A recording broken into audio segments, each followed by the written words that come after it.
네, 지금부터 2부 매출 성장이라는 테마로 국내 마켓 트렌드와 글로벌 판매 전략을 주제로 진행하도록 하겠습니다. 약 90분 동안 진행될 예정이에요. 어떻게 보면 다소 좀 긴 시간일 수도 있겠지만 매출 성장이라는 주요 키워드인 만큼 좀 더 집중해서 들어주셨으면 감사하겠고요. 첫 번째 연사분을 소개로 저희 2부 시작하도록 하겠습니다. 네, 첫 번째 연사는 국내 마켓플레이스 2023 SS 트렌드 예측이라는 주제로 브리치 비플로 패션 남유정 실장님께서 발표하도록 하겠습니다. 네, 큰 박수로 환영해 주시면 감사하겠습니다. 제가 눌러야 돼요? 이건 넘기는 건. 네. 안녕하세요. 비플로 남유정 실장입니다. 넘기면 되나? 네, 이 시간에는 일단 2022년을 리뷰하고 2023년을 예측한 트렌드 리포트에 대해서 간략히 공유하는 시간을 가질 거고요. 그 이후에는 국내 마켓플레이스의 2023년 트렌드 예측에 대해서 말씀드리겠습니다. 2022년도는 가계 예산에 대한 압박이 심화가 되면서 소비자들은 소비 지출에 대해서 줄이거나 아니면 라이프 스타일을 조절하면서 어떤 대응을 한 해였습니다. 실제로 1년 동안 소비자들은 무엇보다 정신건강과 육체적 건강을 우선시했고요. 재정적 안정도 중요한 요소로 판단하였습니다.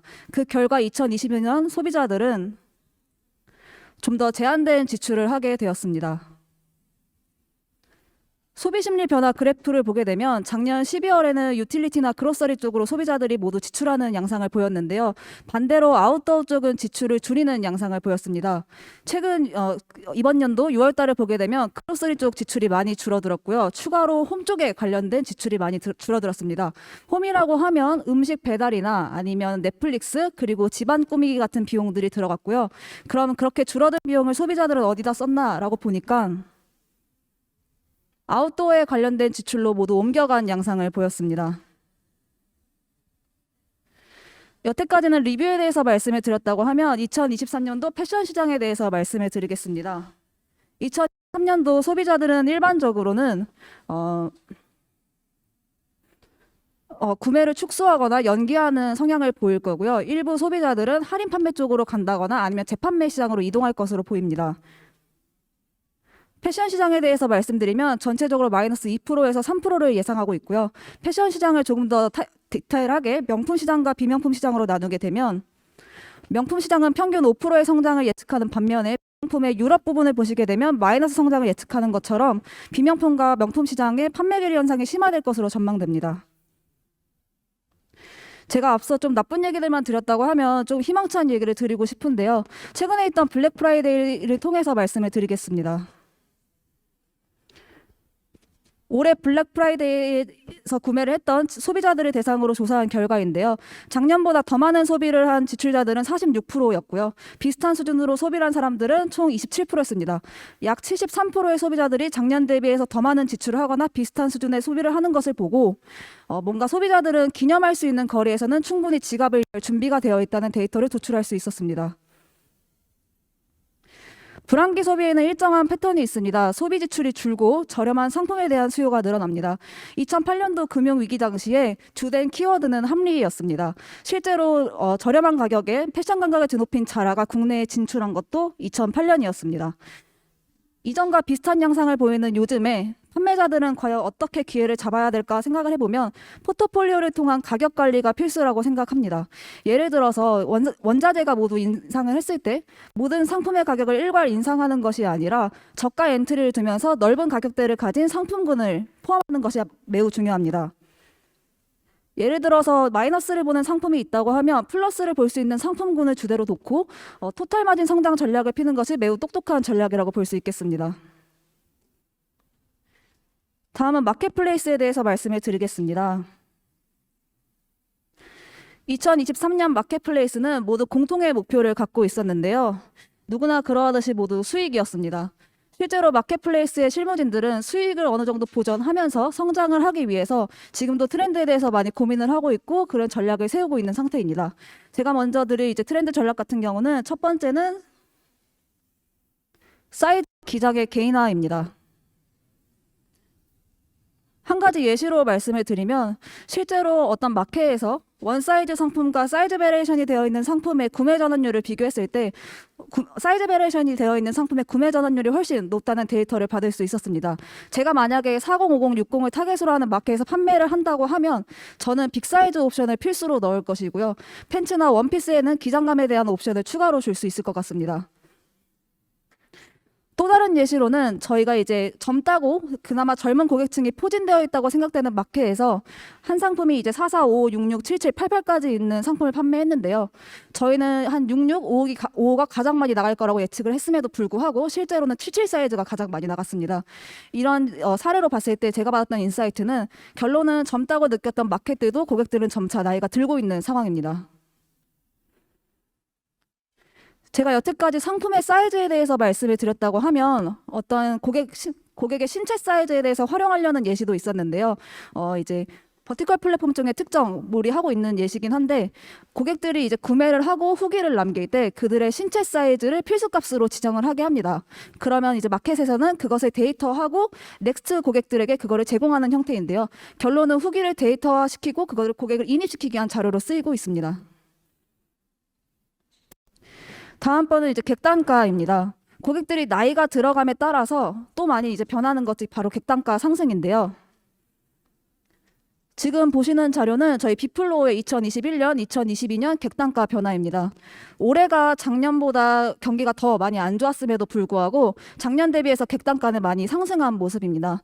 객단가가 상승한 게 비단 저희만의 이유는 아니고요. 뭔가 저렴한 상품만 주되게 판매했던 마켓플레이스도 객단가 상승을 체감하고 있는 상태입니다. 객단가가 상승하는 요인이 뭔지 분석을 해보니까 마켓플레이스 고객들이 나이가 들면서 이제는 무조건 저퀄리티의 저렴한 상품들을 판매하는 것이 아니라 어느 정도 값을 더 지불하더라도 조금 더 퀄리티 있는 상품을 구매하고 있었습니다. 실제로 2023년도에는 마켓플레이스에서 무조건 저렴한 상품을 판매하는 게 아니라 조금 퀄리티가 보장된 상품들을 판매하려고 합니다. 이게 조금 어렵다고 하면 차라리 퀄리티가 떨어질 확률이 조금 적은 상품의 소재를 갖고 있는 상품들을 판매하려고 하는데요. 그 소재의 예시가 데님입니다. 네.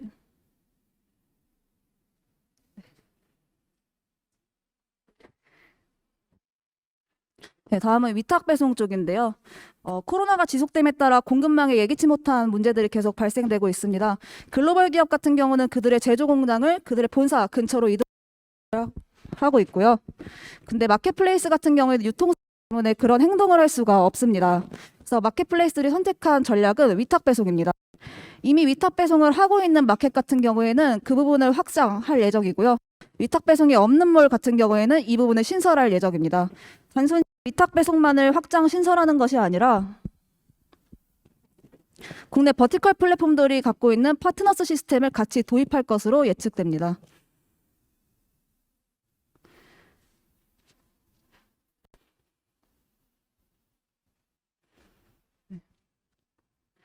어떤 몰을 가도 빠른 배송, 오늘 발송이라는 탭을 확인할 수가 있었는데요. 그런 이제 발송 탭이 있는 이유는 고객들의 니즈가 높고 전환율이 높기 때문입니다. 근데 최근의 데이터에 따르면 빠른 배송이나 오늘 발송보다 고객의 전환율이 높았던 영역이 있었는데요. 그게 바로 이제 큐레이션입니다. 큐레이션은 이커머스에서 큐레이션이라고 하면 보통 AI를 기반으로 해서 개인한테 추천하는 시스템이고요. 또 다른 보게 된다고 하면 MD분들이 구성과 기획을 하면서 컨텐츠로 노출하는 영역도 큐레이션이라고 볼 수 있겠습니다. 초개인화된 시대에 맞춰서 고객들은 큐레이션 받는 것들, 추천을 받는 것들에 익숙해지고 있고 실제로 거기서 높은 구매가 이루어지고 있습니다. 거기에 이제 마켓들도 동참하고 있고요. 2023년도에는 마켓플레이스에서 큐레이션 영역에 대해서 점차 늘려나갈 것으로 예측됩니다. 이 외에 신규 전략이나 세컨 전략에 대해서 말씀을 드리겠습니다. 대부분의 마켓들은 그들의 코어 고객층을 갖고 있는데요. 일부 플랫폼의 경우는 그들의 코어 고객층이 아닌 신규 고객층을 유치하기 위해서 지금 버티컬 플랫폼을 만들고 있고 앱 내 단독 구자를 만들고 있습니다. 그 구자들을 내년에 디벨롭할 예정이고요. 이와는 반대로 2023년도에 그들의 코어 고객층에게 집중하겠다는 마켓도 있었습니다. 근데 그들의 세컨 전략을 들어보니 신규 고객을 유치하기 위해서 현재 브랜드와 콜라보해서 PB 상품들을 내고 있고요. 2023년도에는 그거를 좀 더 디벨롭한다고 얘기를 들었습니다.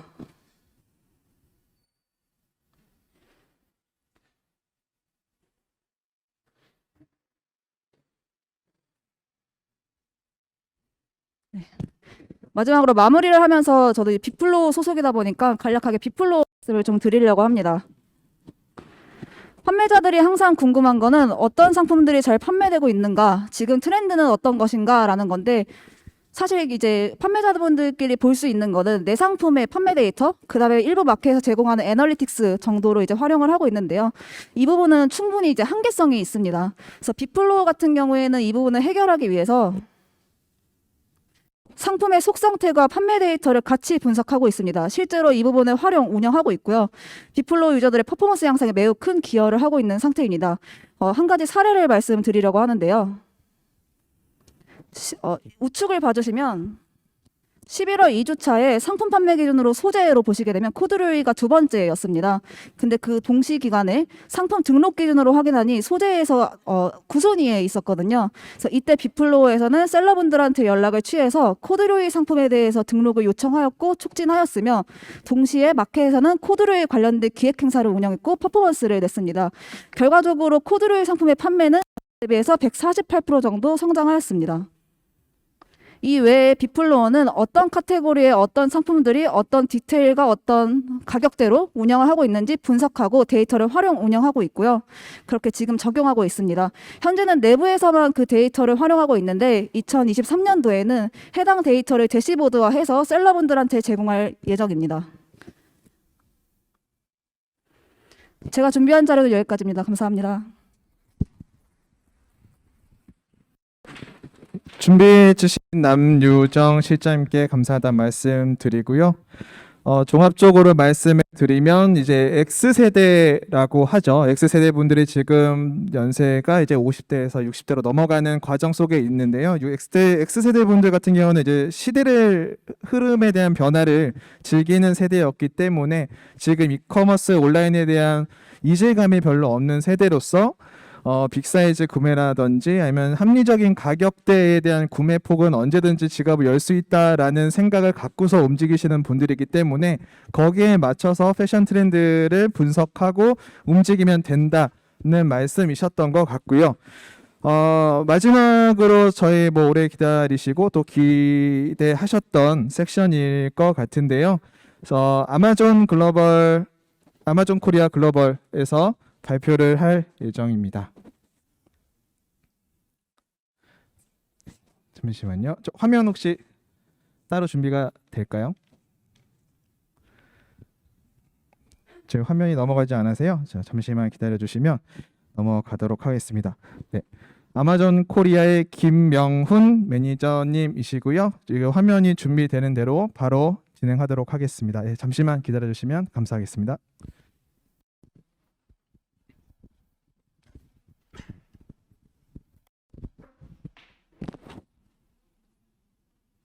네, 우선 화면 나오기 전에 제 소개 다시 드리면 저는 아마존 코리아의 사업개발팀의 김명춘 매니저라고 합니다. 반갑습니다.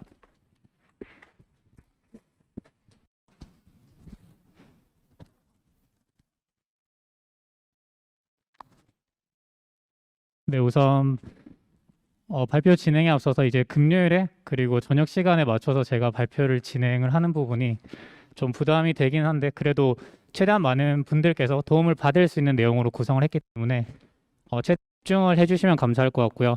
그리고 저희가 중간에 약간 패션 카테고리에 특화된 내용이 나오고 있습니다. 따라서 패션 제품이 아니더라도 그래도 충분히 적용이 될 만한 내용이니까 이제 참고해서 들어주시면 감사할 것 같습니다. 우선 금일 발표 순서 말씀을 드리면 아마 아마존에 대한 회사는 잘 아실 것 같아서 회사에 대한 소개는 짧게 넘어갈 예정이고요. 최근의 해외 수출 트렌드 그리고 패션 시장에 대해서 이게 어떻게 트렌드가 형성이 되고 있는지 그리고 패션 카테고리 입점 전략 그리고 마지막으로는 조금 실무적인 관점으로 넘어와서 아마존으로 진출을 하기 위해서는 어느 단계로 진행이 되고 어느 정도의 기간이 소요가 되고 각 단계의 특징을 말씀을 드리면서 세미나를 마무리하려고 합니다.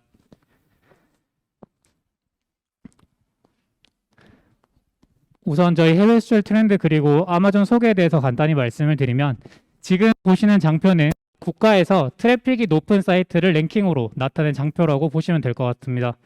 그리고 노란색으로 표시된 곳이 아마존이라고 보시면 되고요. 아마존보다 높은 수준의 사이트는 거의 다 구글이나 이제 페이스북처럼 검색 엔진이나 SNS 사이트들이 주로 이루고 있습니다. 다시 말해서 쇼핑몰보다는 상대적으로 접근성이 좋은 사이트들이 아마존보다 높은 트래픽을 가지고 있고요. 그리고 세미나 전에 한 가지 안내를 드렸어야 되는데 제가 한 가지 양해드리고 싶은 부분은 저희가 금일 세미나는 따로 촬영이나 녹화는 금지가 되어 있습니다. 따라서 해당 부분 양해 부탁드리고요. 대신 마지막에 진행된 Q&A 때 이제 궁금하신 부분에 대해서 모두 말씀을 주시면 제가 최대한 답변을 드리도록 하겠습니다. 따라서 이어서 말씀을 드리면 따라 저희가 검색 엔진이나 SNS를 제외하고 각 국가에서 트래픽이 가장 높은 사이트들이 이제 아마존으로 보여지고 있기 때문에 이것을 통해서 이제 사용 빈도를 저희는 확인을 할 수가 있었고요. 그리고 한 가지 특징을 미국에서는 구글을 통해서 아마존으로 들어와서 검색을 하는 비율보다 처음부터 아마존으로 들어와서 검색을 이제 구매를 하는 비율이 더 높다라는 특징을 가지고 있습니다. 따라 저희는 이를 통해서 고객분들께서 쇼핑을 하실 때 아마존을 최우선의 옵션 중 하나로 고려하고 있음을 확인을 할 수가 있었습니다. 지금 보시는 장표는 저희가 매출 비중으로 가장 높은 미국 내 이커머스 사이트들이고요. 보시는 것처럼 아마존이 가장 높은 비중을 차지하고 있습니다. 아마 현재 아마존 자체가 한국에는 지금 상용화가 안 되어 있기 때문에 이러한 이러한 비중이 체감이 안 되실 수 있지만 이미 아마존이라는 플랫폼은 미국에서 일상이고 그리고 매우 친숙한 플랫폼으로 자리 잡았다고 말씀을 드릴 수가 있을 것 같습니다. 그렇다면 이렇게 아마존이 성장할 수 있었던 배경에는 이제 최근에 해외 수출 트렌드가 있고요. 지금 보시는 것처럼 저희가 5년 평균 성장률을 기준으로 봤을 때 왼쪽에 보시면 전체 시장의 성장률은 3.8%로 집계가 되고 있습니다. 그리고 그에 반면에 이커머스 시장의 성장률은 14%로 집계가 되고 있기 때문에 어떻게 보면 전체 시장도 성장을 하고 있지만 그 하나에서 이커머스의 시장 성장이 훨씬 더 이제 높다라는 것을 확인을 할 수가 있었고요. 그리고 더 나아가서 2020년부터 2027년까지의 이커머스의 성장률을 예상을 해봤을 때 저희가 지금의 트렌드인 14%보다 훨씬 높은 28.4%로 집계가 되고 있습니다. 따라 다시 말해서 저희가 지금의 트렌드도 온라인으로 많이 옮겨져 오고 있지만 앞으로의 흐름도 온라인으로 많이 확장이 될 것으로 예상을 하고 있습니다. 그렇다면 저희가 국내를 봤을 때는 이제 비슷한 트렌드를 보여주고 있고요. 저희가 작년인 2021년 1분기 중소기업 수출이 성장률이 12.1%라고 중소벤처기업부가 발표한 바가 있습니다. 그리고 같은 기간 내 온라인 수출의 성장률을 집계를 해봤을 때 150.9%로 훨씬 더 높은 성장률을 기록을 했고요. 다시 말해서 작년에 우리나라의 중소기업 수출 중에 온라인 수출이 큰 비중을 차지했다라고 말씀을 드릴 수가 있을 것 같습니다. 그렇다면 앞서 말씀드린 것처럼 저희 아마존 코리아가 이제 한국에 아마존이 상용화가 안 되어 있는데 저희와 같은 조직이 어떠한 역할을 하는지 궁금해 하실 수 있습니다. 저희는 단순하게 말씀을 드리면 지금 아마존에 있는 3억 명이 넘는 활성화 고객 그리고 2억 명이 넘는 프라임 회원분들께 한국 브랜드분들의 브랜드 인지도를 향상을 하고 판매를 원활하게 진행할 수 있는 모든 단계 연계해서 지원드리고 있습니다. 따라 저희가 각 단계별로 짧게 말씀을 드리면 첫 번째 지원은 현지화가 될 수 있습니다. 잘 아시는 것처럼 저희가 아마존을 통해서 수출을 진행을 할 때는 타겟을 하는 마켓은 내수 시장이 아니라 미국 혹은 다른 오픈된 마켓플레이스입니다. 따라서 현지에 맞는 이제 플랫폼에 익숙해지셔야 되고요. 그리고 플랫폼 구성 그리고 작용법에 대해서도 이해도를 높이신다면 훨씬 더 원활하게 관리를 하실 수가 있습니다. 그리고 두 번째는 교육입니다. 저희가 저희 웹사이트나 공식 채널들을 통해서 각 단계별로의 다양한 교육을 제공을 해드리고 있습니다. 따라서 아마존을 진행하실 때 아마 실제로 경험을 해보신 분들 아시겠지만 각 단계별로 소요되는 기간도 꽤 길고요. 그리고 어느 정도 복잡하게 느끼실 수 있는 부분들이 있습니다. 따라 저희가 공식 채널을 통해서 제공해 드리고 있는 교육을 들으시게 되면 아마 조금 더 원활하게 진행을 하실 수 있을 걸로 예상이 되고요. 그리고 세 번째는 지원 사항이 있습니다. 저희는 현재 입점 의향 있는 셀러분들을 대상으로 저희 내부 검토 후에 지원 대상으로 선정이 되시면 저희 전담 매니저 배정을 통해서 계정 생성부터 이제 수출 경험이 전혀 없으시더라도 처음부터 원활하게 아마존 판매한 단계까지 지원을 해드리고 있고요. 그 지원 영역 내에는 저희 아마존 글로벌 셀링의 실무적인 단계뿐만 아니라 수출과 직접적으로 연결된 해외 인증이라던가 배송 그리고 관세까지 모든 부분에 있어서 저희가 지원을 해드리고 있다라고 보시면 될 것 같습니다. 그리고 마지막 지원 사항은 저희가 외부 서비스 사업자와의 연결이 있습니다. 외부 서비스 사업자에 대해서 간단히 말씀을 드리면 저희가 아마존으로 진행을 할 때도 결국에는 직수출로 진행이 되어 있기 때문에 오프라인으로 수출을 진행을 할 때와 동일한 수출 기준을 가지고 계셔야 됩니다. 그럼 다시 말해서 수출하면서 필요한 해외 인증이라던가 배송과 관련돼서는 아마존이 아니라 외부 업체로부터 컨설팅을 받으셔야 되는 경우가 있습니다.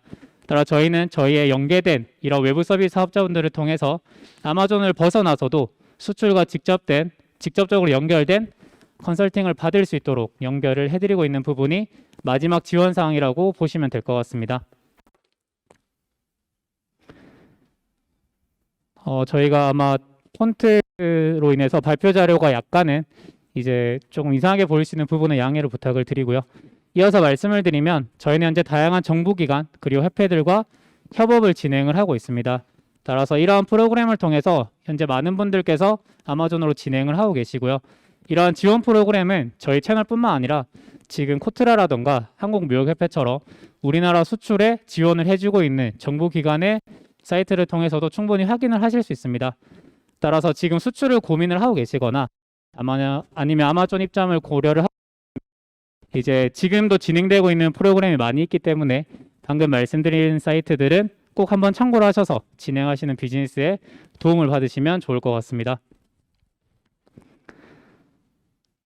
이 장표는 완전히 다른데요. 제가 좀 말로써 설명을 드리겠습니다. 우선 저희가 서울을 위주로 지원을 되었던 그 도시를 현재는 부산을 포함해서 총 9개 도시로 확장을 하고 있습니다. 따라 저희가 최대한 전국에 있는 많은 브랜드분들께 지금 지원을 해드리려고 노력을 하고 있는 장표라고 이해를 해주시면 감사할 것 같습니다. 이렇게 나오겠는데요. 네, 넘어가겠습니다. 따라 저희가 이러한 지원을 바탕으로 최근에 아마존을 통해서 좀 많은 성장을 이루었던 주력 카테고리를 봤을 때 첫 번째로는 뷰티 카테고리였고요. 두 번째로는 식품 카테고리, 그리고 마지막으로는 전자제품 카테고리가 있습니다.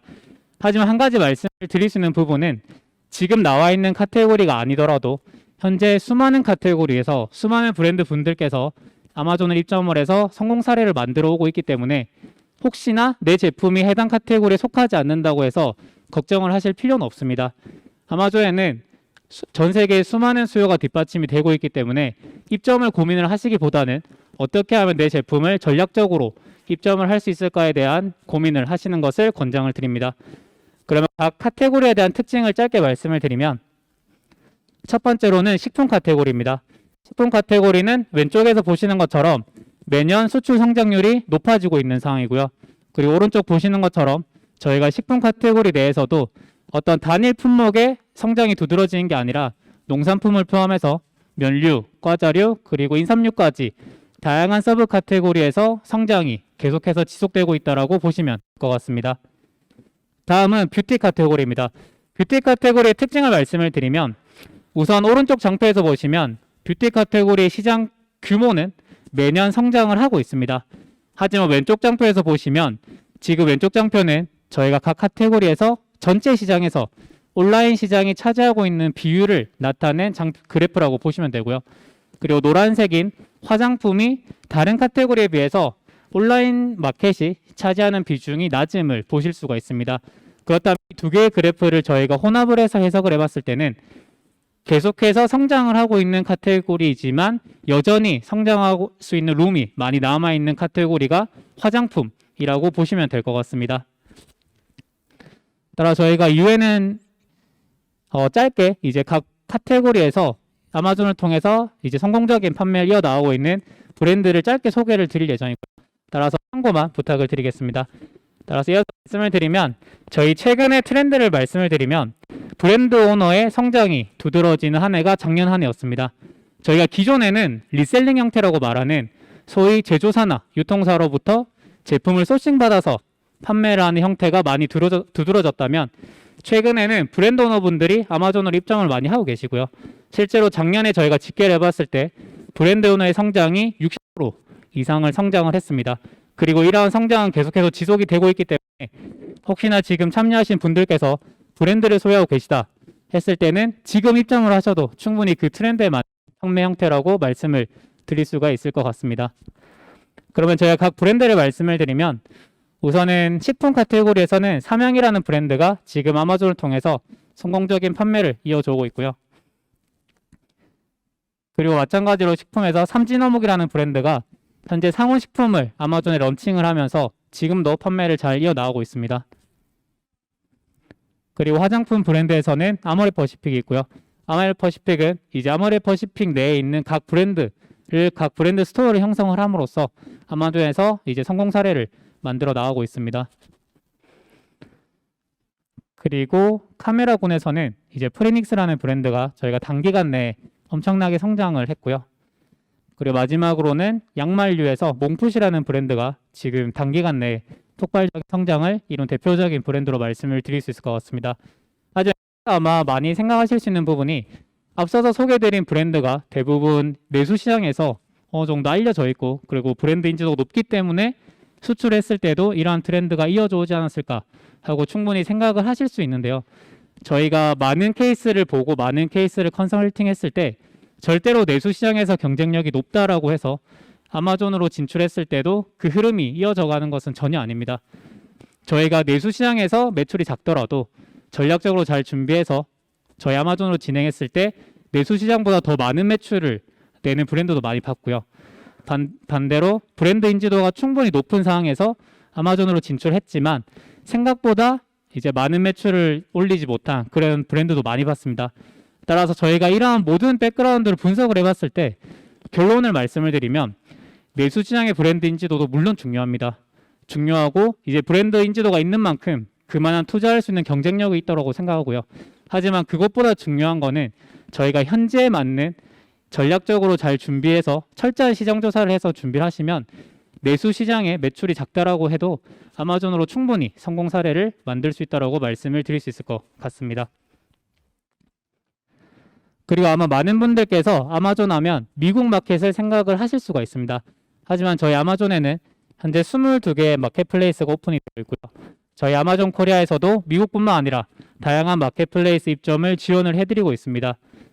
지금 아마 듣고 계신 분들 중에서는 대부분 의류 카테고리의 브랜드를 이제 가지고 계시거나 아니면 이제 그 관련 업체분들로 제가 알고 있는데 의류 카테고리는 미국뿐만 아니라 지금 일본 쪽으로도 한국 브랜드분들이 많이 입점을 이제 문의를 주고 계십니다. 그리고 트렌드도 이제 한국 브랜드가 일본에서 많은 성공 케이스를 만들고 있는 걸로 알고 있기 때문에 저희가 아마존 코리아에서는 미국뿐만 아니라 유럽, 일본, 그리고 싱가포르, 인도, 호주 등 다양한 마켓플레이스 지원을 해드리고 있기 때문에 저희가 다른 마켓플레이스 입점도 한번 고민을 해보시는 것을 권장을 드립니다. 그렇다면 저희가 앞서서 소개된 브랜드들이 어떻게 입점을 해서 성공적인 케이스를 만들었는지 궁금하실 수 있습니다. 저희가 모든 부분을 이제 자세하게 소개는 시간상 다 못 드리지만 제가 그래도 시간이 부족하더라도 이 세 가지 키워드는 꼭 아시면 좋을 것 같아서 이제 가져와 봤고요. 첫 번째는 철저한 시장 조사를 바탕으로 한 이제 판매 가격 설정입니다. 아마 지금 국내 플랫폼을 진행을 하실 때도 이 판매 가격 설정은 매우 중요한 부분인 것처럼 해외 시장으로 진출을 하실 때도 판매 가격은 매우 중요합니다. 따라 저희가 어떤 가격이 내 제품에 맞는 최적화된 판매 가격일까 고민을 하신 분들께 정답은 없습니다. 그리고 진행을 해봐야 알 수 있겠지만 최소한 할 수 있는 준비는 이제 하고 나서 판매 가격 설정하시는 걸 권장을 드리고요.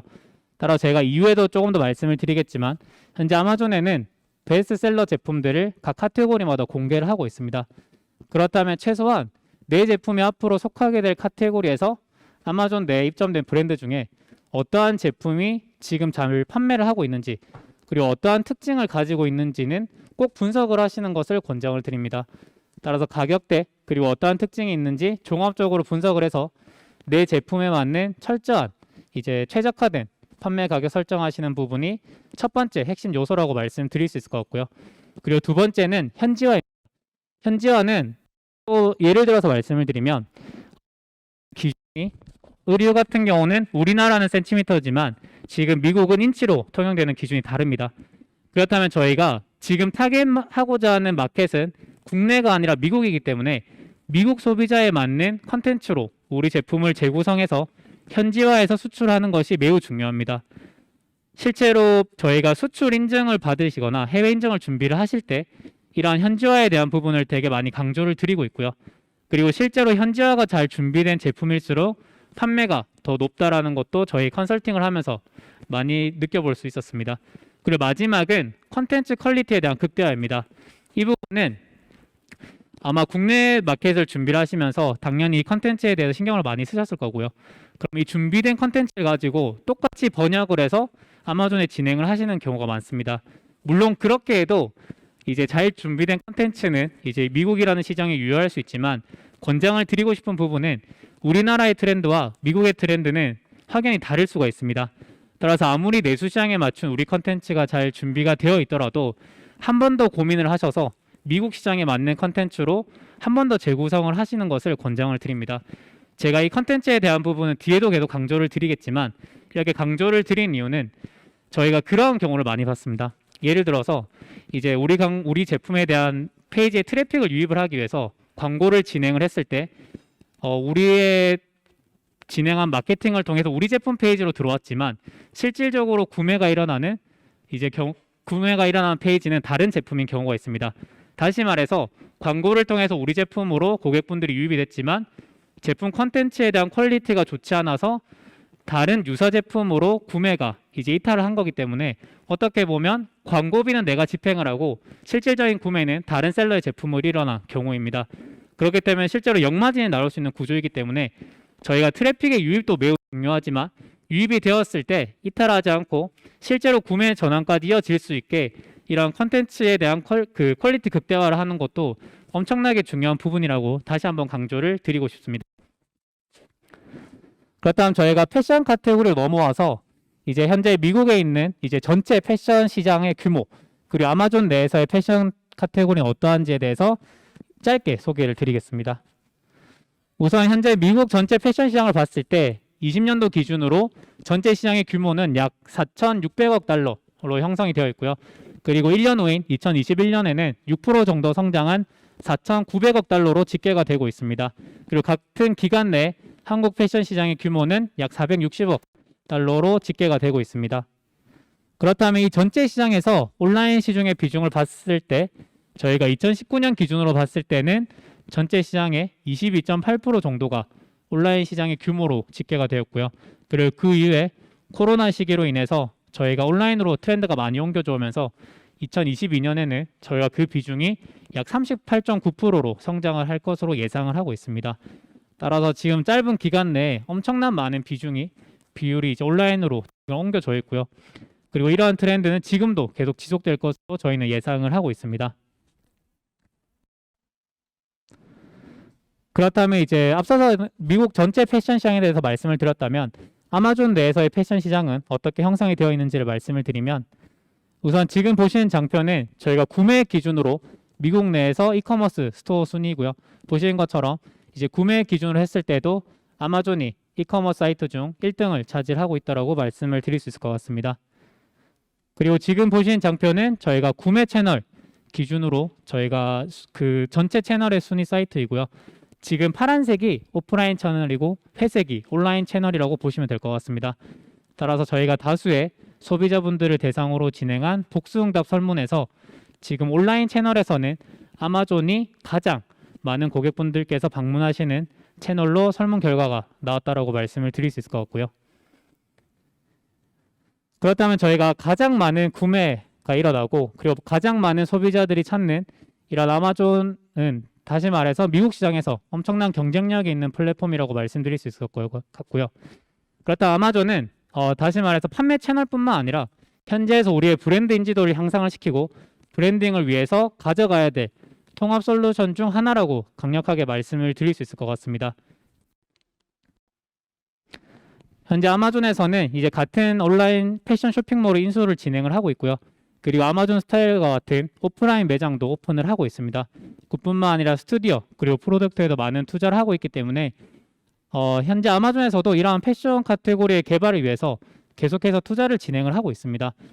다시 말해서 이러한 투자는 결국에는 아마존에 입점한 브랜드 분들께도 이제 도움이 되는 부분이기 때문에 이러한 배경도 이제 짧게 말씀을 드리고 넘어가겠습니다. 그렇다면 입점 전략을 말씀을 드리면 저희가 수많은 브랜드분들을 컨설팅을 하면서 이제 외부 광고도 진행을 해봤고요. 그리고 엄청나게 다양한 시도를 해봤지만 결국에 저희가 느낀 거는 가장 기본적인 요소인 이제 상품 선정, 그리고 철저한 재고 관리, 그리고 마케팅 전략, 어떻게 보면 너무 기본적인 요소고 또 진부하게 들리실 수도 있지만 저희가 이 세 가지가 가장 기본적인 이 세 가지가 가장 중요하다라고 느낄 수 있었고요. 다시 말해서 철저한 시장 분석을 통한 이제 상품 선정, 그리고 이제 철저한 배송 전략을 통한 재고 관리, 그리고 마케팅 전략을 통해서 이제 진행을 하시는 게 핵심 요소라고 말씀을 드릴 수 있을 것 같습니다. 그렇다면 제가 각 단계별로 짧게 말씀을 드리면 현재 의류 카테고리에서 저희가 시장 규모 그리고 성장률을 기반으로 봤을 때 좀 주목할 만한 카테고리는 첫 번째는 여성용 캐주얼 드레스, 그리고 속옷, 그리고 신발, 그리고 남성 티셔츠, 그리고 스포츠 의류, 아동 의류, 그리고 패션 액세서리, 그리고 모자류 등이 있습니다. 따라 저희가 이러한 카테고리에 지금 주력을 하고 있는 상황이고요. 그리고 앞서 말씀드린 것처럼 저희가 각 카테고리마다 베스트셀러 제품을 이렇게 공개를 하고 있습니다. 따라 저희가 앞으로 우리 제품이 속하게 될 카테고리가 어떠한 특징을 가지고 있는지, 그리고 가격대는 어떻게 형성이 되어 있는지, 이제 어떠한 스타일의 제품이 잘 나가는지, 그리고 구매 옵션은 어떻게 형성이 되어 있는지는 저희는 시장 조사를 할 때 가장 먼저 해야 될 요소라고 권장을 드리고 싶습니다. 따라서 이제 이러한 특징을 아마존이 가지고 있다는 부분도 참고차 말씀을 드리고요. 그렇다면 저희가 제품 선정이 완료가 되면 이제 이 제품을 어떤 것이 올릴지 결정이 되었으니까 올리기만 하면 되겠지라고 생각을 하실 수 있지만 현재 아마존에서는 전 세계 수많은 브랜드 그리고 제품들이 입점이 되어 있기 때문에 그냥 리스팅을 진행을 하는 것이 아니라 잘 진행하는 것이 정말로 무엇보다 중요한 플랫폼입니다. 따라서 우리 제품에 대한 경쟁력을 이제 충분히 고객분들에게 강조를 하기 위해서 이제 충분한 키워드를 포함을 하시는 것을 권장을 드립니다. 이 키워드 부분은 저희가 제품 등록을 하면서 설정한 키워드가 나중에 집행하실 광고에 직접적으로 연결이 될 수 있기 때문에 우리 제품과 연관된 키워드는 충분히 리스팅하실 때 포함을 하시는 것이 중요하고요. 그리고 모델 컷을 포함한 적절한 이미지를 업로드 하시는 부분, 그리고 구매 옵션이 다양한, 특히나 의류 같은 경우는 색상이나 사이즈에 따라서 구매 옵션이 다양하게 나뉠 수 있기 때문에 이러한 구매 옵션을 효율적으로 크리에이션 하는 것 또한 중요합니다. 그리고 마지막 오른쪽을 보시면 저희 아마존에 브랜드 등록을 하시면 이제 조금 더 직관적으로 우리 제품을 노출할 수 있는 이제 A+ 컨텐츠라고 하는 기능을 활용을 할 수도 있고요. 비디오도 삽입이 가능합니다. 따라서 현지에 출원된 상표권이 있는 경우에 아마존 브랜드 등록이 가능하고요. 이러한 브랜드 등록을 통해서 앞서 말씀드린 우리 제품에 대한 가치성을 높이고 조금 더 직관적으로 고객분들에게 노출할 수 있는 그러한 기능을 활용하시는 것을 권장을 드립니다. 다음은 재고 관리입니다. 이런 재고 관리 하실 때 한 가지 팁은 저희 아마존 자체 배송 시스템인 FBA 시스템을 이용을 하는 것입니다. FBA 시스템에 대해서 제가 뒤에도 설명을 드리겠지만 먼저 말씀을 드리면 우선 FBA는 Fulfillment by 아마존의 약자이고요. 다시 말해서 아마존 자체 배송 시스템입니다. 이 시스템의 장점을 말씀을 드리면 결국에 한국에 있는 우리 제품을 지정된 아마존 창고로 물건을 보내주시기만 하면 아마존에서 제품에 대한 보관, 검수, 그리고 주문이 들어왔을 때 고객분들께 배송, 그리고 1차적인 CS까지 전담을 하기 때문에 한국 브랜드 분들 입장에서는 이제 배송에 필요한 시간적 그리고 인력적으로 들 수 있는 많은 리소스를 세이브할 수 있다라는 장점을 가지고 있는 시스템입니다. 그리고 미국 전역 기준으로 주문이 들어오는 시점으로부터 이틀 이내 배송이 되기 때문에 이제 배송 시간에 있어서도 엄청난 경쟁력을 가져다 주는 시스템이라고 보시면 될 것 같습니다. 따라서 이러한 FBA 시스템을 활용을 하셔서 내 제품에 대한 정확한 판매 추이를 분석을 하시는 것이 중요하고요. 이러한 판매 추이를 통해서 이제 그렇다면 내가 언제 재고 보충을 할지, 그리고 어느 정도의 수량을 보낼지 철저한 내 배송에 대한 루틴을 만드시는 게 두 번째 이제 전략이라고 말씀을 드릴 수 있을 것 같습니다. 그리고 마지막은 마케팅입니다. 우선 마케팅에서는 아마존 내에서 활용할 수 있는 여러 가지 툴을 혼합적으로 활용하시는 것을 권장을 드립니다. 저희가 앞선 장표에서 말씀을 드린 것처럼 유입되는 형태를 봤을 때 아마존으로 처음부터 들어와서 구매를 하는 비율이 더 높기 때문에 저희는 아마존 외부 광고보다는 내부 광고를 우선적으로 집중하시는 것을 처음 입점하시는 분들께는 권장을 드리고 있습니다.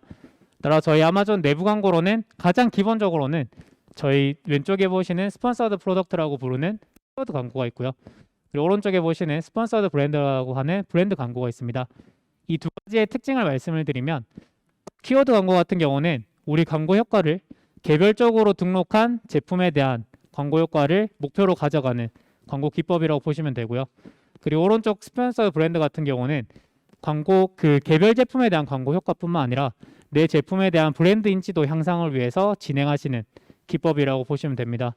따라서 브랜드 광고를 진행을 하셨을 때는 가장 상단에 우리 제품 브랜드 명이 나오고요. 그리고 브랜드 로고, 그리고 해당 브랜드로 등록된 제품들이 나오기 때문에 저희가 스폰서 브랜드 같은 경우는 브랜드 등록이 되어 있어야 진행이 가능합니다. 따라서 나중에 내가 브랜드 인지도 이제 추가적인 광고 효과의 목표로 가져가시겠다 했을 때는 저희가 아마존에 입점을 진행을 하시면서부터 이 상표권 출원을 준비를 하시는 것을 권장을 드립니다. 앞서 말씀드린 것처럼 저희가 상표권 출원이 되어 있어야 브랜드 등록이 가능하기 때문에 이런 부분은 이제 앞서서 사전에 준비하시는 것을 권장드립니다. 그렇다면 저희가 조금 더 실무적인 관점으로 넘어와서 각 단계별로 설명을 드릴 건데 아마 지금 참여하신 분들께서는 너무 실무적인 관점에서 너무 깊숙하게 말씀을 드리는 것보다는 각 단계별로의 특징이 어떤지만 간단하게 제가 말씀드리고 마지막에 Q&A 때 조금 더 자세히 답변드리겠습니다. 우선은 대략적으로 6단계로 나눠지게 되고요. 평균적으로 소요되는 기간은 7에서 8주 정도로 소요가 됩니다. 따라 저희가 마켓이나 이제 진행하는 상황에 따라서 이 기간 편차가 있을 수 있는 부분은 참고로 부탁을 드리고요. 그럼 저희가 짧게 각 단계별로 좀 설명을 드리겠습니다. 우선 계정 가입 단계에서는 저희가 준비하셔야 될 서류가 총 4가지가 있습니다. 첫 번째는 대표자 혹은 실무자의 여권이 필요하고요. 그리고 두 번째로는 사업자 등록증이 필요합니다. 그리고 세 번째로는 해외 결제가 가능한 카드가 필요하고요. 그리고 네 번째로는 가상계좌가 필요합니다. 여기서 두 번째의 사업자 등록증 같은 경우는 사업자가 아니라 개인으로 진행을 희망하시는 분들께는 사업자 등록증 없이도 진행이 가능하고요. 그리고 마지막 가상계좌 같은 경우는 우선 아마존은 원화를 수취할 수 있는 우리 시중은행 계좌를 따로 지원을 하지 않습니다. 따라서 판매 대금이 발생을 했을 때 그 판매 대금이 최종적으로 원화 계좌로 인출되기 전에 중간에 판매 대금을 저장하는 그 역할을 하는 계좌가 필요하고요. 그 계좌를 가상계좌로 부릅니다. 따라서 이러한 가상계좌는 저희가 다른 외부 서비스 사업자 통해 쉽게 발급을 받을 수 있기 때문에 이제 발급 경험이 없으시더라도 전혀 걱정하실 필요 없는 부분도 말씀을 드릴 수 있을 것 같습니다. 이렇게 서류를 제출하시고 나면 저희가 신원 확인 절차가 진행이 됩니다. 신원 확인 절차를 위해서는 여권 그리고 가상계좌가 필요하고요. 이 두 가지 서류는 저희가 계정 생성하면서 필요한 서류로 안내를 하기 때문에 신원 확인만을 위해서 준비하셔야 될 추가 서류는 없다라고 보시면 될 것 같습니다. 이렇게 진행이 되고 나면 저희가 추가적인 신원 확인이 비디오 콜로 진행이 되게 됩니다. 따라서 이 비디오 콜 일정을 잡고 나서는 앞서 말씀드린 여권 그리고 가상계좌를 지참하셔서 참고를 하시면 되는 부분도 참고를 부탁을 드리겠습니다. 네, 다음은 카테고리 승인입니다. 카테고리 승인은 제품 등록 전에 이제 진행해야 되는 절차로 보시면 되고요. 모든 제품이나 카테고리에 대해서 진행이 되는 부분은 아닙니다. 대표적으로 식품이나 화장품처럼 우리 피부에 닿거나 먹거나 할 수 있는 어느 정도 예민할 수 있는 카테고리에 대해서 대부분 진행이 된다라고 보시면 되고요. 따라서 카테고리 승인을 위해서는 두 가지 서류를 준비를 해주셔야 됩니다. 첫 번째는 내가 실제로 제품을 구매했다라는 제품 구매 내역서가 필요하고요. 구매 내역서의 대표적인 예로는 전자세금 계산서 그리고 거래 명세서 등이 있습니다. 그리고 이러한 서류는 국문, 영문 모두 가능한 부분 참고 부탁드리고요. 두 번째는 제품 실물 사진이 필요합니다. 제품 실물 사진의 경우에는 저희가 여러 학교에서 찍은 실물 사진이고요. 해당 사진 내에서는 저희가 브랜드 명이라던가 제품명 그리고 제조사 정보 등이 꼭 필수로 포함이 되어 있어야 됩니다. 그리고 한 가지 참고하셔야 될 부분은 이러한 실물 사진 내 각 정보들은 지금 판매하고자 하는 국가의 언어로 되어 있어야 됩니다. 그래서 내가 미국으로 수출하고자 한다 했을 때는 해당 정보들이 영어로 되어 있어야 되고요. 그리고 일본으로 수출하고자 한다 했을 때는 이러한 정보들이 일본어로 되어 있는 부분도 참고를 부탁을 드리겠습니다. 그리고 제품 등록에 있어서는 저희가 총 두 가지 사항으로 나눠지게 되고요. 첫 번째는 내가 기존에 아마존에 판매하고 있는 제품을 내가 추가로 판매하는 형태가 있을 수 있습니다. 따라서 이러한 경우에는 이제 보통은 리셀링 형태, 이제 그 제품을 소싱을 해서 판매하는 형태에서 많이 진행. 아마존에서 한 가지 특징은 한 제품당 한 페이지만 생성이 되어 있다는 점입니다. 이렇게 형성이 된 점은 저희 고객분들께서 한 가지 제품을 구매하기 위해서 여러 제품 페이지에 돌아다닐 필요 없이 한 번에 구매 옵션을 확인을 해서 이제 구매할 수 있도록 설정을 해놓은 거라고 보면 되고요. 따라서 기존에 형성된 판매 페이지에 내가 제품을 추가할 때는 추가로 리스팅 페이지에 필요한 컨텐츠를 준비하실 필요가 없기 때문에 상대적으로 빠르게 리스팅이 진행이 가능한 절차라고 보시면 되고요. 두 번째로는 한 번도 판매되지 않은 제품을 내가 최초로 등록을 하는 상황이 있습니다. 이러한 경우에는 제조사 브랜드 오너 분들께서 많이 진행을 하시는 절차라고 보시면 되고요. 앞선 절차와는 다르게 저희가 리스팅 페이지 구성에 필요한 모든 컨텐츠를 준비하셔야 되기 때문에 상대적으로 조금 더 투자가 많이 필요한 단계라고 보시면 될 것 같습니다. 그리고 특히 의류 같은 경우에는 아마 구매 옵션에 따라서 대량으로 제품을 한 번에 등록을 해야 되는 경우들이 있습니다. 그러한 경우에는 저희가 개별 제품을 각각 리스팅할 필요 없이 저희 아마존에서 엑셀 재고 파일을 다운받아서 해당 엑셀 파일에서 필요한 정보만 기입 후에 대량으로 제품이 등록을 할 수 있다는 부분도 참고를 부탁을 드립니다. 다음은 배송입니다. 배송 같은 경우는 저희가 두 가지 배송 방법이 있습니다. 첫 번째는 앞서 말씀드린 FBA가 있고요. 그리고 두 번째는 직접 배송입니다. 우선 FBA는 제가 앞서서 말씀드린 것처럼 현재 미국 전역 기준으로 이틀 이내에 배송이 가능하고요. 그리고 배송뿐만 아니라 1차 CS까지 전담을 해드리기 때문에 업체분들 입장에서는 배송에 필요한 투자를 상당히 세이브할 수 있는 그러한 시스템으로 말씀드릴 수 있을 것 같습니다. 그리고 두 번째 활용할 수 있는 전략은 직접 배송입니다. 직접 배송은 말 그대로 고객분들 주문이 왔을 때 직접적으로 내 제품을 배송을 하는 절차이고요. 이 부분도 충분히 가능하지만 미국 기준으로 말씀을 드리면 이 두 개의 가장 큰 차이는 배송 기간에 있습니다. FBA를 이용을 하셨을 때는 이틀 이내에 내 제품이 배송이 된다는 장점이 있지만 직접 배송으로 했을 때는 주문이 들어왔을 때 한국에서 물건이 출발할 가능성이 높기 때문에 짧게는 배송기간 2주 그리고 길게는 한 달 이상 소요가 될 수 있기 때문에 처음 진행을 하실 때는 FBA로 진행하시는 것을 권장을 드립니다. 그럼 조금 더 빠른 이해를 위해서 저희 각 단계별로 누가 소개를 드리면 우선 우측 상단에 초록색으로 되어 있는 부분이 이제 한국 브랜드 분들께서 진행을 해주셔야 될 단계고요. 나머지 노란색이 아마존에서 전담을 하는 부분이라고 보시면 될 것 같습니다. 따라서 오른쪽에 보시는 것처럼 한국 창고에 있는 내 제품을 지정된 미국 창고에 물건을 보내주시기만 하면 그 위에 제품의 수량 및 보관, 그리고 제품 검수, 그리고 배송, 그리고 1차 CS까지 모두 전담을 해드리기 때문에 한 가지 한국 브랜드 분들께서 집중하셔야 될 거는 내 제품의 판매 수위를 보고 그럼 언제 내가 재고 보충을 할지 그리고 어느 정도의 제품 수량을 보낼지에 대해서 집중을 하셔야 되는 게 다음 단계라고 보시면 될 것 같습니다. 다음은 키워드 광고입니다. 키워드 광고 같은 경우는 저희 앞서서 충분히 설명을 드렸기 때문에 우선 키워드 광고가 가장 기본적으로 많이 활용하시는 광고 기법이라고 보시면 될 것 같고요. 그리고 키워드 광고뿐만 아니라 저희가 브랜드 광고 또 같이 혼합해서 진행을 하면 내 제품에 대한 인지도도 향상을 시키고 그리고 개별 제품에 대한 광고 효과도 가져가실 수 있기 때문에 강조드리고 싶은 거는 처음 진행을 하실 때 내 제품에 대한 경쟁력이 아무리 좋고 퀄리티가 좋다 하더라도 고객분들에게 노출 없이는 판매로 이어질 가능성이 매우 낮습니다. 따라서 초반부터 이 마케팅 전략에 대해서는 철저하게 수립을 하셔서 진행을 하시는 것을 권장을 드리고요. 따라 저희가 마지막에 앞서서 아마존으로 진행을 하실 때 저희가 선순환으로 안내를 드리는 부분이 첫 번째는 트래픽의 극대화입니다. 내 제품에 대한 리스팅을 진행을 하시고 났을 때 그렇다면 내 제품을 고객분들께 충분히 소개를 해야 되는 그런 상황을 만들어야 되기 때문에 마케팅의 극대화를 통해서 트래픽을 극대화하는 것이 첫 번째 요소이고요. 그렇다면 그렇게 유입된 고객분들이 이탈하지 않고 실제로 구매로 이어질 수 있는 구매 전환율을 향상하는 것을 두 번째 선순환 요소라고 말씀을 드립니다.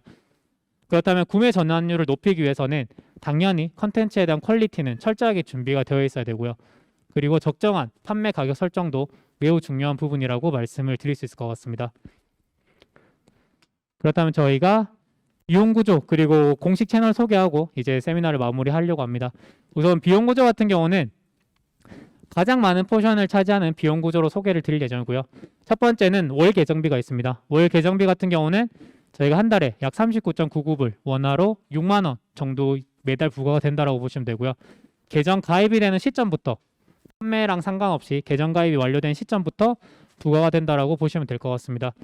그리고 두 번째는 제품 판매 수수료가 있습니다. 판매 수수료는 저희가 카테고리별로 상이하지만 평균적으로 판매 가격의 8에서 15% 정도 형성이 되어 있다고 보시면 되고요. 그리고 마지막으로는 부가 서비스 및 프로모션 비용이 있습니다.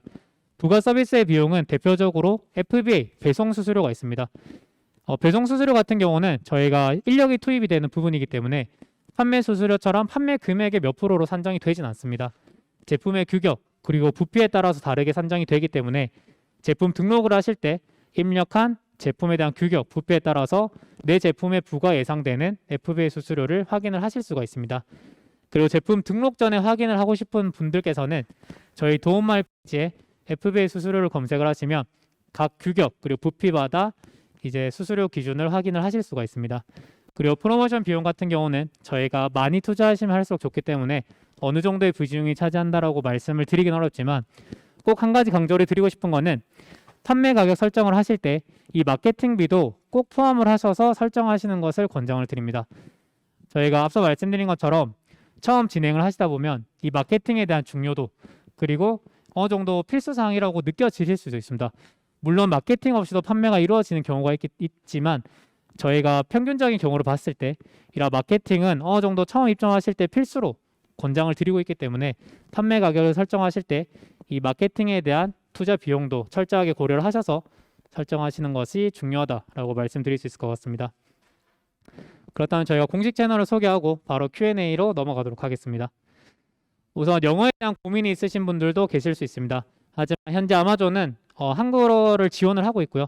관리 페이지도 한국어로 보실 수 있고 그리고 문의를 남기시는 것 또한 한국어로 하실 수 있습니다.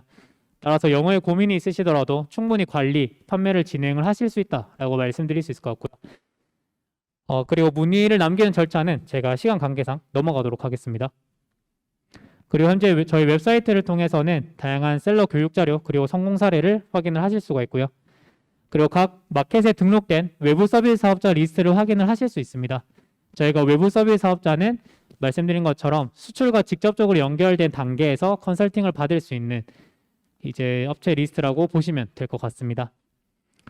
그리고 유튜브 채널을 통해서는 저희가 다양한 성공 사례를 지금도 계속 업데이트를 하고 있고요. 그리고 마지막으로 네이버 블로그도 있고요. 카카오 채널도 있습니다. 권장을 드리고 싶은 부분은 지금 수출을 고려하고 계시는 분들께서는 앞서 말씀드린 이러한 채널들을 최소한 하나는 추가를 하셔서 앞으로 진행하시는 비즈니스에 좀 많은 도움을 받으시면 좋을 것 같습니다. 그러면 긴 시간 동안 제 발표를 드려서 감사하고요. 이어서 바로 Q&A랑 저희가 또 진행할 부분이 혹시나 아마존에 지금 입점 계획이 있으신 분들께서는 저희가 지금 QR로 입점 지원 신청서를 제출해 주시면 저희가 내부 검토 후에 지원 대상으로 선정이 되시면 저희 전담 매니저분께서 지원을 해드릴 예정입니다.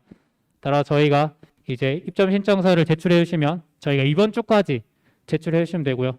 저희가 내부에서 검토 후에 지원 대상으로 선정되시면 저희가 1대1로 전담 매니저가 배정이 돼서 수출 경험이 없으시더라도 저희가 계정 상승 단계부터 연계해서 판매 진행 그리고 마케팅 최적화까지 모든 부분에 연계해서 도움을 드릴 예정입니다.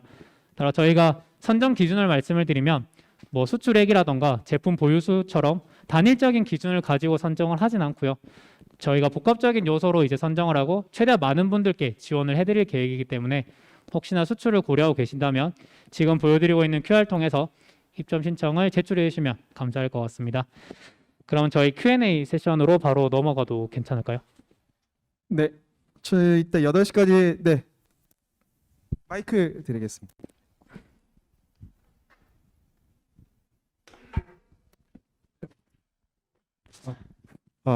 네, 잘 들었습니다. 그 FBA를 이용하지 않고 직접 배송을 한다고 했을 때, 네. 그 아까 장표에 보니까 DDP 조건이라고 되어 있더라고요. 혹시 아마존 정책적으로 DDP 조건으로만 해야 되는 건지 궁금한데. 죄송한데 제가 잘 안 들려서 다시 한번 말씀 주시겠어요? 그 FBA를 이용하지 않고 직접 배송을 할 때 네. DDP 조건으로 하는 게 정책인 건지, DDP 조건이 아닌 다른 조건으로 저희가 배송을 해도 괜찮은 건지가 궁금한데요. 제가 이게 배송과 직접적으로 연관이 되어 있는 부분이다 보니까 제가 자세한 부분은 이제 설명드리기 어렵지만 물론 제가 나중에 이제 연결을 해드릴 수 있지만 제가 알기로는 이 배송에 있어서 어떤 특정하게 지켜야 될 순서보다는 이제 아마존에 지정된 창고가 있으면 그 창고로 도착하기까지는 사실 셀러분들께서 임의로 진행을 하셔도 됩니다. 따라서 예를 들면 저희와 연계된 외부 서비스 사업자로 진행을 하실 필요도 없고요. 그리고 수출과 직접적인 부분이기 때문에 지금 현지에서 원하는 그 수출 기준을 충족하는 그러한 단계에서 배송을 진행하시면 문제가 없는 걸로 알고 있습니다. 만약에 조금 더 자세한 컨설팅을 원하시면 아까 그 공식 웹사이트에 등록된 외부 서비스 사업자 통해서 저희가 오른쪽 상단에 그 직접 배송 가능한 업체 리스트를 확인을 하실 수가 있습니다. 그럼 그 리스트 통해서 좀 더 자세한 컨설팅을 받아보시면 좋을 것 같습니다. 네, 감사합니다. 네. 네, 혹시 또 Q&A 하실 분 계실까요? 저희가 8시까지 네트워킹 시간이 있기는 한데 사실 대면 할 수 있는 미팅의 시간이 사실 그렇게 길지 않을 것 같아서 지금 혹시 중요 질문이 있으신 분 있으시면 손만 들어주시면 제가 마이크를 드리도록 하겠습니다. 네.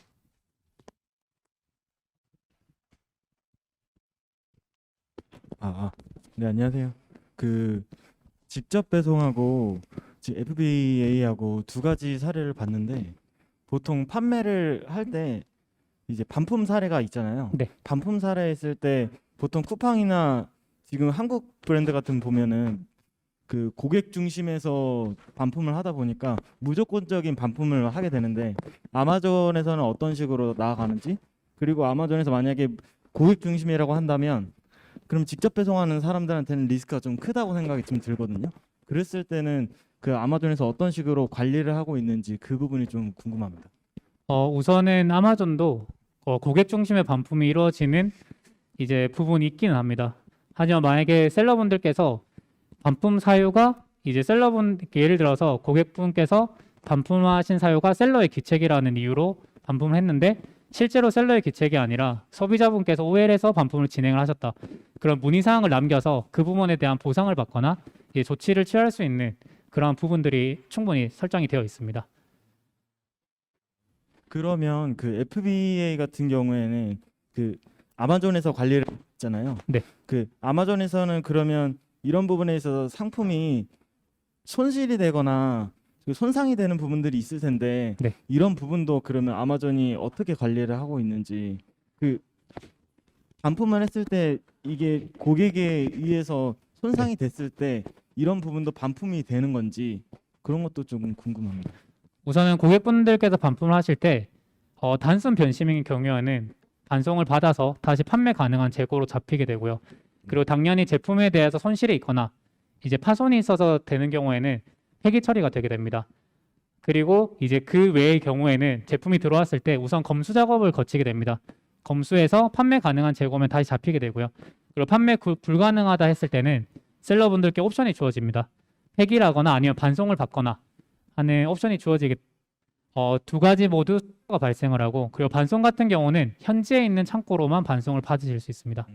네, 알겠습니다. 감사합니다. 혹시 추가적으로 질문하실 분이 계실까요? 그 질문을 서로 Q&A를 할 수 있는 기회와 시간이 사실상 많지가 않아서 용기 있게 한 분 더 해주시면 네, 감사하겠습니다. 없으실까요? 네. 그럼 저 없는 걸로. 네네. 네, 그러면 네, 감사합니다. 네, 지금은 없는 걸로 했습니다. 네. 큰 박수 한번 부탁드리겠습니다. 네. 아마존 코리아 매니저님 고생 많으셨고요. 저희가 8시까지 개인 네트워킹 시간이 있습니다. 그때 개인적으로 질문하실 거 있으시면 직접 찾아가셔서 질문하셔도 되고요. 저희 마지막 엔딩사를 끝으로 저희가 이제 끝 마무리를 할 텐데요. 엔딩사 끝나고 나서 저희 크리스마스 트리 뒤편에 보시면 간단하게 즐길 수 있는 먹거리들이 준비가 되어 있으니까요. 비싸게 준비한 만큼 꼭 다 식사를 하시고 가셨으면 좋겠습니다. 네, 마지막 엔딩사 공동 주관사인 브리치 비플로우 이진욱 대표님 엔딩사를 끝으로 저희 행사는 종료를 하도록 하겠습니다. 네, 모시겠습니다. 큰 박수로 부탁드리겠습니다.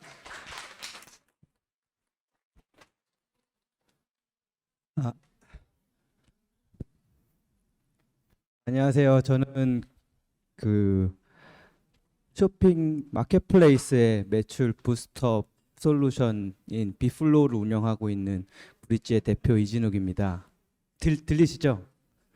예, 이게 불금이 상당히 개인적인 시간인데 이렇게 열정적으로 세미나를 들어주셔서 되게 감사하고 나는 이렇게 열정을 가지고 있느냐에 대해서 한번 되돌아보게 됐습니다. 이게 제가 이렇게 뜨거운 열기에 찬물을 끼얹는 게 아닐지 싶은데 제가 지극히 저의 개인적인 얘기를 개인적인 얘기를 드리겠습니다. 제가 쑥스럽고 창피하지만 최근에 깨달은 게 있거든요. 제가 나이가 40 넘게 먹었는데 저는 원래 이제 어디를 나가 앞서서 저를 소개하거나 혹은 저희 회사를 소개하는 거를 잘 하지 못했습니다. 이제 그 이유가 저도 분명히 되게 잘하는 것들이 있고 뭐 그동안 일궈온 성과들이 있을 텐데 그것들을 제가 스스로 좀 되게 쉽다고 생각을 했었거든요. 나한테 쉬운 거니까 남들한테도 쉽겠지라고 생각해서 제가 가지고 있는 탤런트 혹은 제가 가지고 있는 노하우를 굳이 앞서 나가서 이제 저 막 사람들한테 얘기하지는 않았었거든요. 근데 그리고 또 이제 같은 맥락으로 제가 남들한테 어려운 점 혹은 제가 갖고 있는 고민 같은 거를 굳이 또 남들한테 해결해 달라고 부탁을 요청을 하지도 않았습니다. 그 이유는 나한테 어려우니까 남들한테도 되게 어렵겠지라고 생각해서 어려운 거를 부탁하면은 미안하잖아요. 그런 마음 때문에 굳이 남들한테 저의 고민에 대해서도 앞서서 막 말하진 않았습니다. 근데 제가 이제 최근에 깨달은 게 막상 그렇지가 않더라고요. 나한테 쉬운 게 남들한테는 되게 어려울 수도 있고 또 저한테는 되게 어려운 게 남들한테는 되게 쉬울 수도 있더라고요. 그런 거를 최근에 이제 되게 단순한 논리지만 그걸 깨닫게 되면서 그런 측면에서 저희가 이번에 이 컨퍼런스를 빅플로우가 처음 연 거기도 합니다. 어쨌든 서로에게 지금 말씀드린 거는 뭐 자기 솔루션이나 서비스를 자랑한다기보다는 이 부분이 우리한테는 쉽다라고 말씀드린 거 정도거든요. 그래서 여기서 이제 네트워킹을 하실 때 이 사람들이 요것들은 좀 쉽게 그나마 즐기면서 일을 하시는 분들이니까 요 고민하신 부분들이 혹시 핏이 맞다면은 얘기해 주시면은 좋을 것 같습니다. 그리고 뭐 개인적인 저의 이제 커리어 같은 걸 그냥 간략하게 말씀드리면은 저는 이제 이베이 G마켓에서 전략기획팀을 나왔고 거기서 큐텐 재팬에서 그 상품들을 일본에다 수출 판매를 하는 일을 해왔고 그리고 이제 지금은 좀 존재감이 좀 떨어졌지만 UF에서 패션 뷰티 등 기타 다양한 카테고리들을 총괄하는 그 사업 실장을 나와서 이제 8년 정도 사업을 하게 됐습니다. 8년을 하면서 당연히 어려운 점도 되게 많았었고 그리고 어쨌든 한 200억 정도 펀딩을 받아 나가면서 사업을 키워 나가고 있는데요. 지금 저의 커리어를 말씀드렸던 이유는 제 얘기를 듣다 보면 혹시 이 사람한테는 이게 쉽지 않을까라고 생각하시는 부분들이 있을 수도 있으니까요. 저한테 쉬울 것 같다라고 생각하시는 부분이 있다면은 뭐 아무것도 어떤 것이든 편하게 물어봐 주시면 좋을 것 같고요. 저희 회사는 정말로 상품을 마켓에서 판매하는 거에 대해서는 기깔나게 잘하는 회사입니다. 그리고 그거에 대해서 되게 고민하고 일하는 거를 되게 즐기는 회사고요. 그래서 이런 부분들이 혹시나 고민이 있으시다면 저희 쪽으로 문의해 주시면 너무 좋을 것 같고요. 또 반면으로 제가 가지고 있는 고민은 저희가 지금 같이 이제 가입되어 있는 사업자분들이 한 8천여 명이 있는데 그들의 고민을 저희도 같이 고민을 하고 있는데 요즘 브랜딩에 대해서 되게 고민을 하고 있습니다. 어쨌든 저희와 함께하고 있는 사업자분들이 브랜딩이 잘 돼야지 이 수익도 같이 늘려나가면서 판매도 늘려나갈 수 있지 않습니까? 그래서 이 부분에 대해서 저희가 고민을 많이 하고 있는데 이 고민을 좀 쉽게 풀어줄 수 있는 솔루션과 혹은 경험 혹은 네트워크를 갖고 계신 분이 있다면 저한테 혹시 알려주신다면은 제가 같이 좀 고민을 상담을 해보고 싶습니다. 이런 고민의 일환으로 있어서 저희가 다음번에 이 세븐 세미나 말고 다음번에도 세미나 준비하고 있는 게 제가 이제 미국에 있는 패션 크리에이티브 디렉터들이랑 같이 브랜딩을 어떻게 미국의 해외에서는 어떻게 브랜딩을 하고 있는지에 대해서 저도 질문을 하면서 그런 세미나를 지금 준비를 하고 있거든요. 혹시나 다음 세미나도 저희가 이제 언제 할지는 아직 정해지진 않았는데 이제 곧 할 겁니다. 그때 되면은 참석해 주셔서 같이 고민 나눌 수 있으면, 그리고 나한테 쉬운 부분, 각자에게 쉬운 부분들을 좀 쉽게 공유해 주실 수 있으면 좋겠습니다. 이게 프리 네트워킹 세션이잖아요. 그 공짜 네트워크 하는 거니까 쉽게 고민들 그리고 능력들 이렇게 공유해 주시면 감사하겠습니다. 예. 시간 내주셔서 감사합니다. 네. 긴 시간 동안 앉아서 들어주신 모든 분들께 정말 감사하다는 말씀 드리고요. 오늘 연사했던 자료들이나 강연들에 대한 자료를 받고 싶으시거나 더 궁금한 사항이 있으시면 저 또는 저기 크리스마스 트리 뒤에 있는 저희 이렇게 목걸이에 브리치 비플로우 또는 터틀 체인 다 써 있거든요. 이분들께 가서 자료 요청 또는 상담을 진행해 주시면 될 것 같습니다. 뒤에 편하게 식사할 수 있는 코너가 마련되어 있으니까요. 식사 편히 하시고 오늘 또 고생 많으셨습니다. 감사합니다.